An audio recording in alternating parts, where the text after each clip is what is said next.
John 1 verse 14 says, "And the Word became flesh and dwelt among us, and we beheld his glory, the glory as of the only begotten of the Father, full of grace and truth." The other day I brought my grandson to this little park, and together we climbed these stairs up to the top of this gazebo.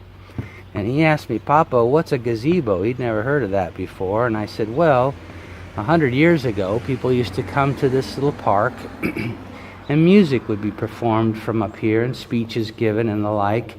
And it made it possible for people down below to see whoever was speaking or playing or performing. And that's all true.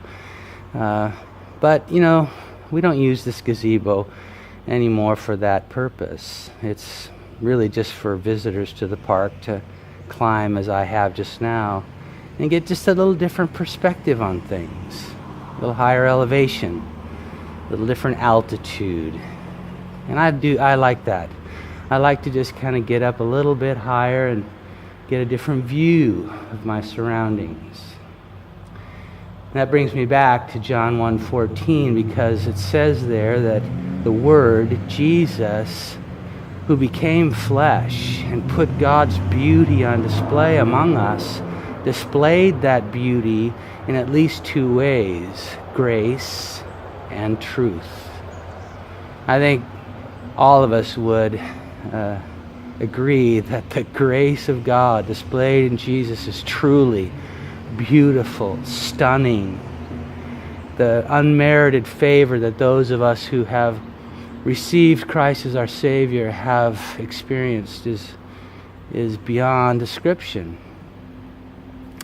But God's truth is also amazingly gorgeous, breathtaking. And I mean, when He speaks those things to us that we don't often want to hear, the truth we need to hear, must hear, the things that we need to see about ourselves from a different perspective, the things that we need to change about our lives that no one else will tell us about but Him.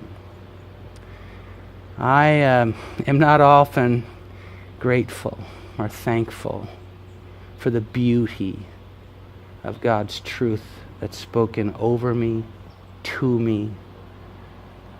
But I want to join with you today, dear one,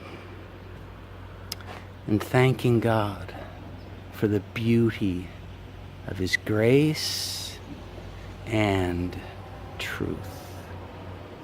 Let's listen closely. Let's watch closely today for those glimpses of both.